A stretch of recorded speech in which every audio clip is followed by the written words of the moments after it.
We've been in the old Harley restoring business for a long time. It's been absolutely amazing on so many levels.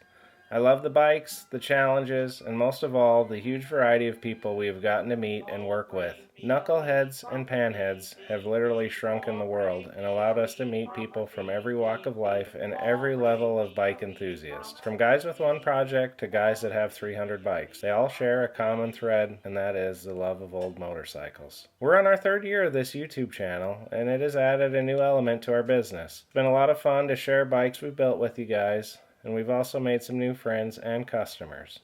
Whether you subscribe to the channel, bought a part or a bike, or sold us a bike, I want to say thank you for the support and encouragement. I hope you guys continue to enjoy what we're putting out and stay in touch. This video is about one of the people that initially reached out to us to help on their project. We helped out and coached him through a few roadblocks and then didn't hear much from him. Fast forward 6 or 8 months and we got an email from John. In the email, he shared that he had dropped his modern bike and was having problems with his feet. He told us that he wanted to finish the 47 and sell it to buy a trike. My dad called him and talked to him and offered to trade a trike for the bike as is. He found one with 300 miles on it in North Dakota, went up to Stutzman HD, and bought it. John ended up with a great bike that kept him riding and on the road for a few more years, and we got another 47 to have fun with and have available for when someone calls looking for a knucklehead. This is a fun video, and we thought it would be a fun blend of talking about this 4-owner 47, some technical info that will help you out on your bike, and there's even a cool slideshow of pics of the bike when John first got it in 2005. We hope you enjoy it, and if any of you guys have old bikes that you want to trade for new bikes, call us first. Let's start with a sit-down talk with John and I when he dropped the 47 project off. Thanks for watching.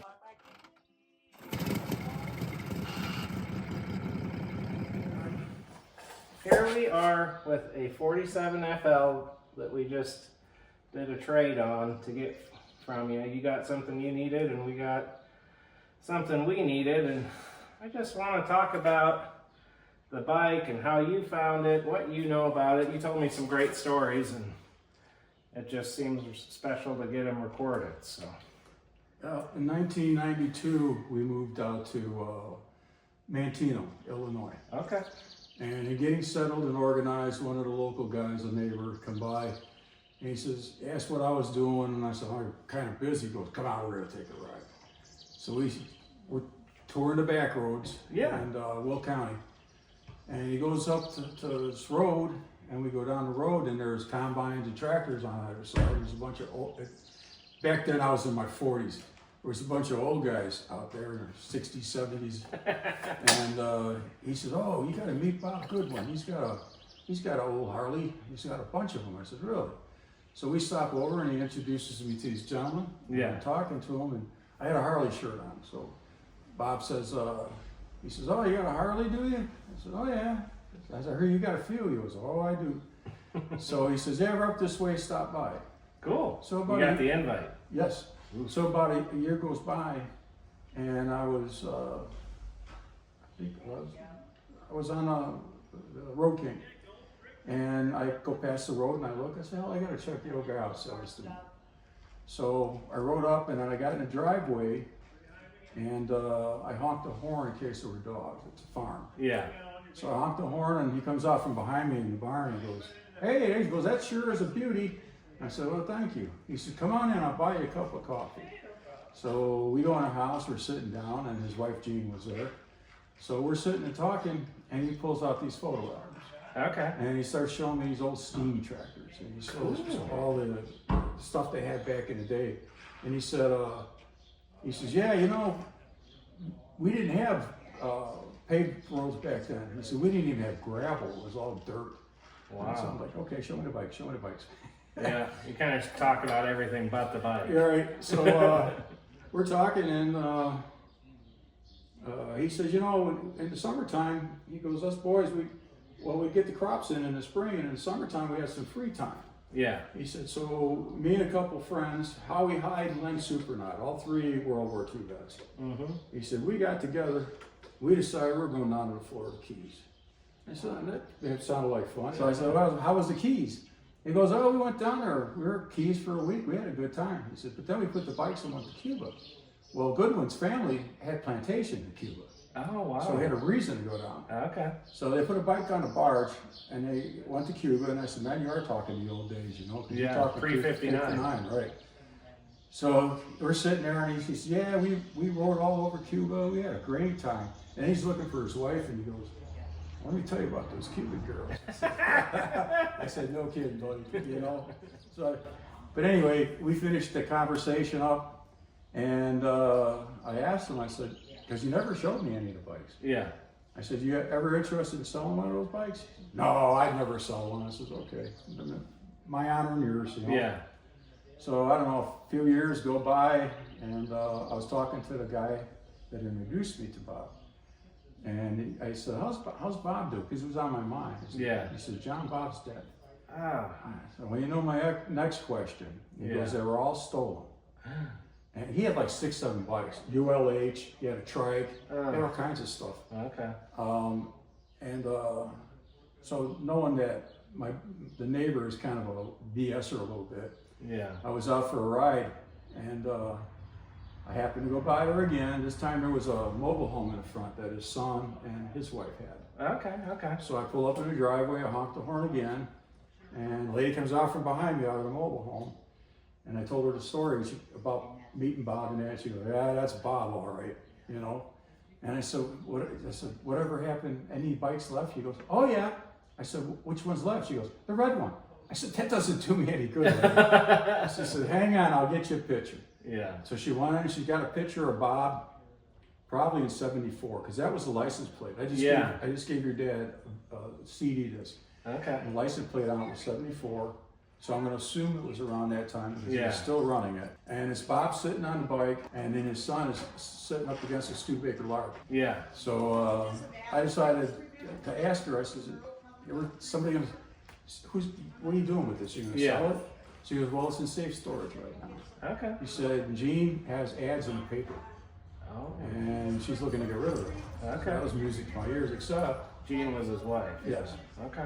So a series of conversations with Jean. She showed me the bike, which was in a storage unit. So we're looking at the bike, and I said, you know what, get this out of here. I said, how many people did you show this bike to? Yeah. She says, oh, about 4 or 5. I said, get it out of here. Turn around, and she came up with the price, and turned it around, and I bought it. I know in your email when you reached out to us that you said you wanted to finish it and sell it and buy a trike, and I thought that it made more sense to just find a trike and trade it with you rather than have you finish all the little stuff. Because, I mean, we build bikes all the time, and we do them the same way you did this one, in stages. You know what I mean? You'll do the wheels, and then the chassis, and then the motor and transmission, and getting them to this stage is easy and it feels good, but all the last little minute details, they take forever. There's a lot. I do it for a living, and it can just be draining. So. Well, you know, I hate to put the old saw out there at my age.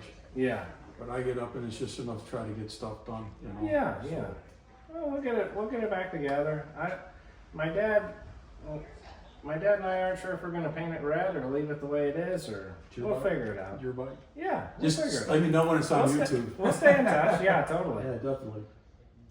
Maybe when we get it done, you can come up and take it for a ride again. So, did you ever ride it? No. Wow. And how many miles were on it when you got it? 15,888. It's on the speedometer. Cool. Yeah. Well, the speedometer's redone now. What was some of the stuff that you saw that was a surprise for being beat up, or was there anything that was surprising? That thing was beat up. It was pretty rotten. Yeah. Like you can see in some of the paint where there's heavy pits through everything. And Yeah. Well, I had good people working on it. You know, all these pinstripes are painted on here. wow. You know, that's not tape. Yeah. And good people, you know. And I didn't chintz on anything. Yeah. I tried to get the best replacement I could get, Mm-hmm. and I guess it paid off. So I think it's a really straight bike, and it's really, really nice. We're excited to get a chance to work on it. A lot of times we, start with one part and piece the whole bike together, and this is fun because that was a whole bike. it was a whole bike since new. And the farmer that you got it from was the second owner. Yes, he was the second owner. I'm the third. He bought it in 1951, Okay. And that's a 51 sidecar. Yeah. So I'm assuming that when he bought the bike, he decided to add the sidecar to Ah, it. so cool. So, and then the tag, the number tag is in the stuff. Oh, cool. I was going to ask about that. I saw the decal on the back of the seat. That's unbelievable. When I got it home, I'm thinking, you know, World War II vet. I'm going to pull the seat up and there's going to be 5 pistols stuck in there, you know? Yeah. There was nothing but dust and spiders. Bayonets.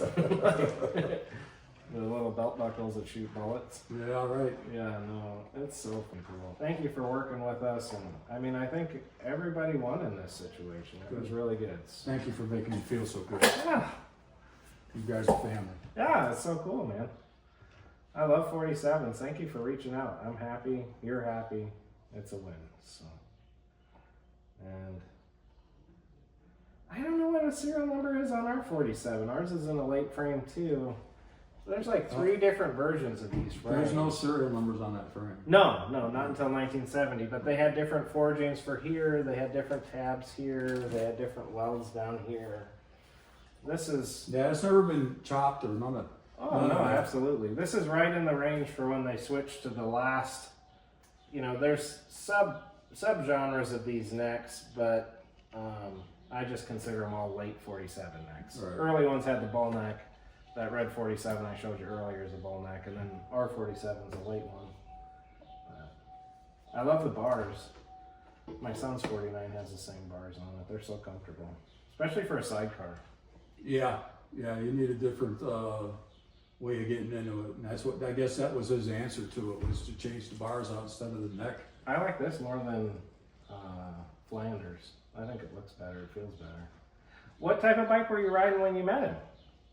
I had a 78 half-year, 80 cube Shovelhead. Okay, and that's a big bike, FLH? Oh yeah. Okay. Yeah. Did he buy this from a dealer, or did he buy it from an individual? I want to say a dealer because he bought this at the same time. And it looked like it was brand new when he did it. That makes a lot of sense. Yeah. Yeah, that's very smart. I think we covered everything. I appreciate. Thank you so much for taking the time to talk to me about Appreciate your time. And I always remember the stories when people tell me for a week, but then you fast forward 3 years and it gets a little gray. So hopefully that'll help you. Thank you. Thanks, Matt. I can't wait to start opening up boxes and looking at stuff. All right, here is the 47 that we were lucky enough to trade a trike for. John started with a really nice bike, and it was pretty rotten in some spots. And he did a good job of getting it to this stage, but had never ridden it or done anything with it as far as riding. So we're gonna finish it up and take it for a spin and just have it available for when somebody calls looking for a knucklehead. So looking at it, the fender fitment is fantastic. It's got a little bit of a gap right here, but the rivet definition is nice. There's no trauma. The saddlebag holes have been filled. It's a very good job. Narrow brace rear fender, wide brace front. Front fender's very nice. You can't see the definition, but you can feel it, and it's fantastic. It's nice and parallel down the center of it. It's got all the cool doodads and stuff put on it, which is a lot of fun. The frame has beautiful hallmarks, beautiful neck. It's a late 47 neck. It's a 5900 serial number, so this is probably one of the first one of these frames put into use. Earlier 47s had a bull neck frame, where this line was not parallel. It was just real chunky. Beautiful original mount. You can see where it was spot welded before it was welded. The brazed top motor mounts are just like this too. It's welded on each side, welded here, sweated tubes into the neck. This was interesting. I feel like these welds were very short. Usually they go down about another 1/2 inch to 5/8. It's got the UU mark right there. Probably has a UU or BK on the back of the rear motor mount, transmission mount. You can see down in there, it's welded. It's got a number 5 on the back. The late style axle, which actually came out in late 47. Look at those tubes. There's one little dent in it, but that is not a big deal at all. This was a sidecar bike for most of the miles it had on it, so that makes sense. I think these bars were put on in 51 when the guy bought it. We're gonna put some regular bars on it, put the pieces together, check some of the work that was done, and then go take it for a spin. All right, here's some of the parts we picked out for it that came with it. And we'll have to pull some parts from our personal stash too, but overall it's pretty complete. Here's the 47 only tanks. No indent for panheads. Close fitting and no indents for panheads. It's an original dash base that was recad plated and new sockets put in. Original switch, but the terminal plate's upside down. We'll do a little bit of fixing on that. Beautiful original air cleaner, original chain guard. Just a lot of really nice stuff. Here's some muffler clamps. Here's the Speedo. 47 style face, offset window. That looks pretty nice. We'll put it on the tester and see how it does. If it needs to be adjusted, Brittany can do it. This was done in 2009, 16 years ago. All right, we got some emblems. The letters should be red, so we'll probably put some on with red. This is something that most projects don't have. Instructions. Whew, what a lifesaver. I don't know what we'd do without that. Shift knobs, everybody loves shift knobs. There's one with a temperature gauge. Reproduction dock-aware one. One where you can change the picture. I think maybe that's his mom or Betty Page without the tassels. Dash lens, bunch of keys. Very cool. It also came with a sidecar. The sidecar is a 51. I think that when the second owner bought it, it has all the stuff. Spinner knob, fender, frame. It has a Continental kit. And then it also came with all these things of hardware and stuff that had been parkerized or chrome plated or CAD plated. Very cool stuff. He was very methodical, and I think this was a fun retirement project for him. And his riding days were changing, and he needed to get in on a three-wheeler. So luckily we were able to work out an arrangement where he got what he needed and we got another Knucklehead. So the saddlebags are very cool, very unique. They're like a Buco style with extra fringe.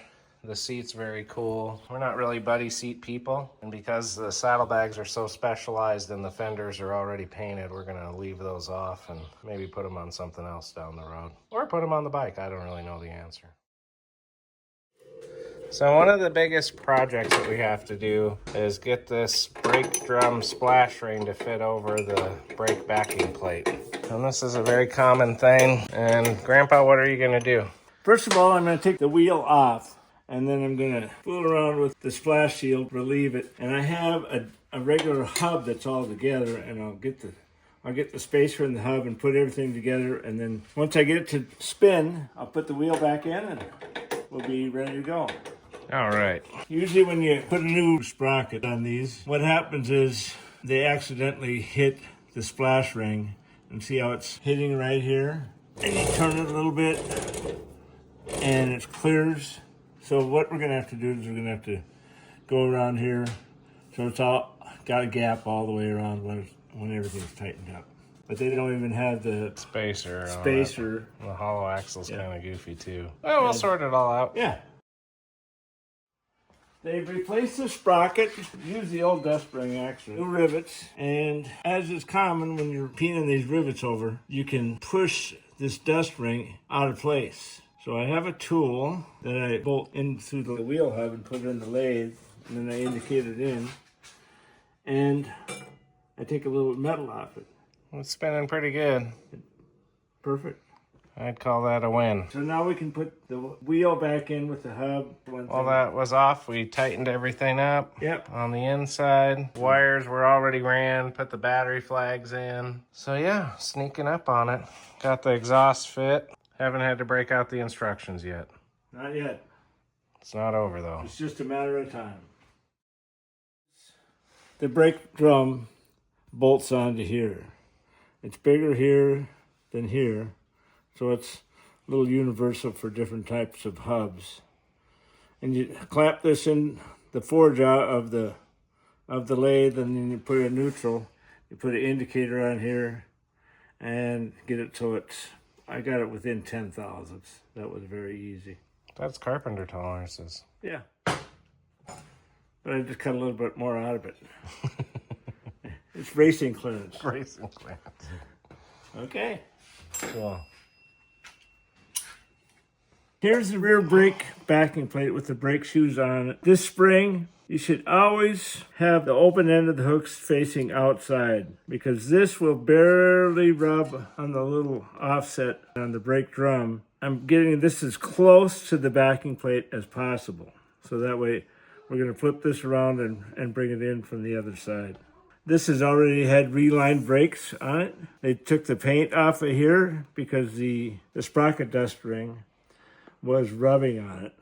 And we already went over on that, how we fixed it on the lathe. You can see we indicated it in, and you can see how it was pushed in here because we took metal off of here all the way around. And then this was pushed into. This little area didn't rub at all. You can tell by the thickness of the flange where it took the most metal off. And see this is real thin right over here, so that was a big interference thing. We have a rebuilt hub that we put in to set up so that we don't have to change the wheel all the time.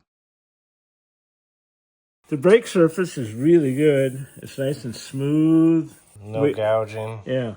And no pits. With our setup on the little arbor that we bolt this to and dial it in on the lathe, if this is compromised, we just go in at about 90 RPMs at 3,000 speed rate and make light cuts until it just barely cleans up. But this one, I think somebody else machined the hub. It's amazing how nice the braking surface is. There's no line right there where they would have stopped a cut. Yep. So this is really nice, but then you can see there was some pitting on the outside of it, but that doesn't really matter. Nope. Are any of the threads oversized? Nope. What thread is that? This is 3/8 20. It's a weird thread. And that's the only spot they use that thread on the whole bike, isn't it? It is. However, back in the day, they used to make oversized lug nuts when you stripped them out. They're just a little oversized. You had corresponding tap with them. The tap was larger diameter. It was the same thread, and it wasn't like 7/16. It wasn't 7/16. It was just somewhere between probably 30, 40,000, maybe 50,000 oversized. That's cool. Was that a Harley thing? Yes, I've run into them before. But nowadays, Helicoil makes a 3/8 20 helicoil. So if they're bad, we just take and drill them and helicoil them. We're in the process of taking these off. This is the original one. You can see the 4 bends on it. The ones that we had made have those bends as well. But as they get polished or used over time, that kind of loses its sharpness. But that's cool. It's original piece, stainless steel. I'm checking the torque on the heads and cylinders. So far, it's all kind of loose, huh? Yeah, they're all real loose. I'm just doing the last one. I do back and forth. The head bolts are supposed to be 65 foot-pounds. The cylinder nuts are supposed to be 35 to 40. Everything's just loose. It would have self-destructed. Would have blown head gaskets, probably cracked a cylinder. It's very important to have the proper torque. It's also very important to have your torquing pants on. Oh, yeah. Anyway, I got a beam torque wrench. I like a beam torque wrench because you can see exactly how much torque you got. So there's 50 pounds right there. A little bit more. There's about 55. We gotta get another grip. Strip it out. And there's 65 foot-pounds. Fucking raw power. Yes, and I use this little torque amplifier from Snap-on that I can't get to. I kind of keep track. I use the torque amplifier first, and you have to use it at 90 degrees to get the proper reading. Because if it was longer, it would throw it off. It's 3 inches longer, so there's a formula. It's 53 foot-pounds with it fully extended, and it's 65 direct if you have a 90 degree on like this. I don't know the formula, but I believe you. I know the formula, but it's top secret. Well, you don't need to know. I got it wrote down somewhere. You don't need to know. You just said what it is. I figured it out years ago. Cheat sheet. I have the factory wrench. Where'd you get that wrench? I got this from the factory. Well, sort of, from an old timer Bob Shed, he died, and his son, Paul Shed, was selling his old tools when you're at Fremont Swap Meet. Yep. So in there was this, and it's handier than heck. It's 9/16 on each end, and it's a little longer on one side than the other for different clearances. What I do is, especially on these inside bolts underneath the manifold, Yep. you push it all the way up, and see, the reason for the extension is it clears the fins on the Oh, bottom. that makes sense. You just tighten it up however much this is already torqued, however much you did the ones that you can get on with the torque amplifier. Yeah, just to establish a baseline Yeah. feel. And then it's very important to crisscross back and forth. Yep. We have everything all tightened down, proper torque. Probably recheck the push rods. That's a good call. We made a lot of progress today. We got the brake done, chains on. It's mostly wired. I had to extend a couple wires. It's an old harness, but it'll be okay. Front end, handlebars, and front brake are next. Yep. I got this RevTech oil, 50 weight. It came with the motorcycle, so we might as well use it. How about that? And the proper way to prevent from spilling is have the top up. Then it doesn't gurgle. Oh, man. Oh, there it is. If a dumb farm boy from South Dakota can do it, anybody can do it. After a few hours of tinkering and a few guys putting in some time on it, we got it completed. Like John said in the interview, he was the third owner of it. It was a 15,000 mile bike that he took apart to restore. 47's a big year. Like, it's the last year of Knucklehead. A lot of people say it's the best year of Knucklehead. I don't know if I necessarily agree with that, but it is an absolute awesome year. This model had a lot of firsts. It had the first year for this style emblem that was used through 50. First year of this style dash, which was used up into the mid to late 60s. This serial number on this bike is 5900 and change, and it's about right when they switched to a late style frame. Previous earlier 47s had a bull neck. This frame is absolutely uncut. Nothing's ever been messed with on it. It has one tiny little dent on the bottom frame rail, which is absolutely unheard of. But, you know, for most of the riding, this bike had a sidecar on it, so it makes sense. It's not high centering curbs or running over stuff or getting really thrashed on. So all the sheet metal on this bike is original. Beautiful original fender. The fit on it is just unheard of. It has narrow braces on it. Narrow braces phased into wide braces over the course of a year. So even though this is a mid 47 and wide braces came out in late 46, it's still not unheard of. I actually have other bikes that are like this. So 47 is the first year of the shift gate pattern where you first is back rather than being forward. And it's a lot of fun to ride. It just feels like you're just going faster each time you upshift.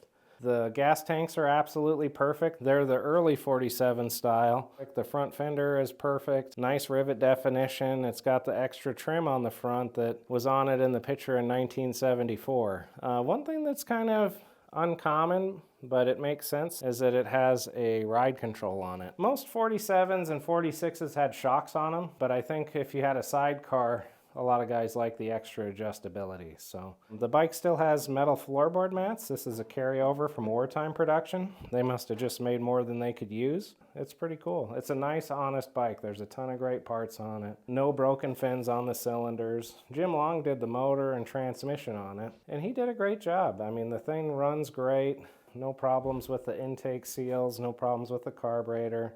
Like we talked about earlier, my dad bought his first trike. He traded it for this. And, you know, a lot of times we get calls from the shop from guys that don't want to wait 2 or 3 years to have a bike restored. And we got to have something for them when they call. And this is a great bike. So I kind of want somebody to call and buy it, but I'm okay if we keep it too, because it runs great and it's awesome. So here is the left side of the 47FL that we just got from John. My dad, Everett, and I had a thrash session, and we kind of completed and carried on with the work that he had done. And after pecking away at it for a short amount of time, we got the bike completed and finished. We went over the work that was done, fixed the things that needed fixing. The bike only had 15,800 miles on it. You know, it's like riding a brand new motorcycle. One of the things we did is we put some original standard bend handlebars on it, and that made a big difference. I like the riser bars that were put on it in 51, but it seemed like a better idea to put stock style rigid handlebars on it. The controls on it just work so nice and smooth. It's like brand new. It's so cool. So the speedo's nice and smooth. The clutch works great. It shifts through all the gears real nice and happily. It's pretty flashy. It's definitely like a California style restoration.